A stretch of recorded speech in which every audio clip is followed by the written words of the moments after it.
भी गाय सुबह से भूखी थी, शाम होने वाली थी, मगर आज इत्तेफाक से उनको कुछ भी खाने को ना मिला था।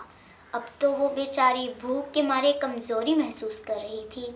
ओहो, अगर मुझे थोड़ी देर तक कुछ खाने को ना मिला तो मैं मर जाऊंगी, वो उदासी से सोच रही थी। अचानक उसको दूर से बी मुर्गी आती दिखाई दी। वो बहुत परेशान लग रही थी। बी मुर्गी ने चलते चलते गाय को जो बैठे देखा तो रुक गई। बी गाय, आज मेरे साथ बहुत बुरा हुआ। मुर्गी ने दुख से कहा, आज मुझे कहीं से चावलों के दाने मिल गए थे, वो सब मैंने कपड़े में लपेट लिया। वो एक छोटी सी पोटली बन गई।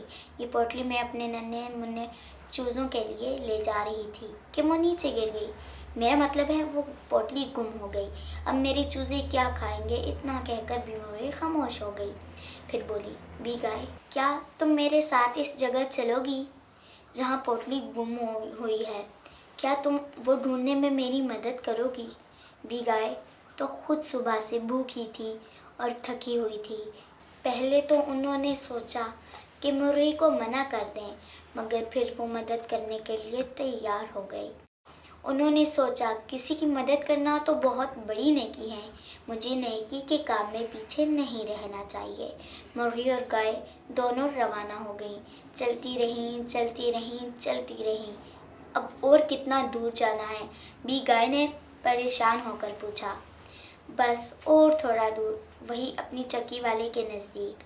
आखिर थोड़ा दूर जाकर मुर्गी रुक गई। वहाँ ताज़ा ताज़ा घास का एक बड़ा ढेर था। इस ढेर में मेरी चावल की पोटली गिरकर गुम हो गई है, मुर्गी ने रोनी शक्ल बनाकर कहा। ताज़ा घास को देखकर गाय बहुत खुश हो गई। मैं घास खाना शुरू करती हूँ, नीचे तुम्हारी पोटली मिल जाएगी। गाय ने घास खाना शुरू कर दी। थोड़ी देर बाद मुर्गी की पोटली नीचे से मिल गई। तुम बहुत अच्छी हो बी गाय, तुमने मेरे चूज़ों की भूख का एहसास किया, मुर्गी बोली।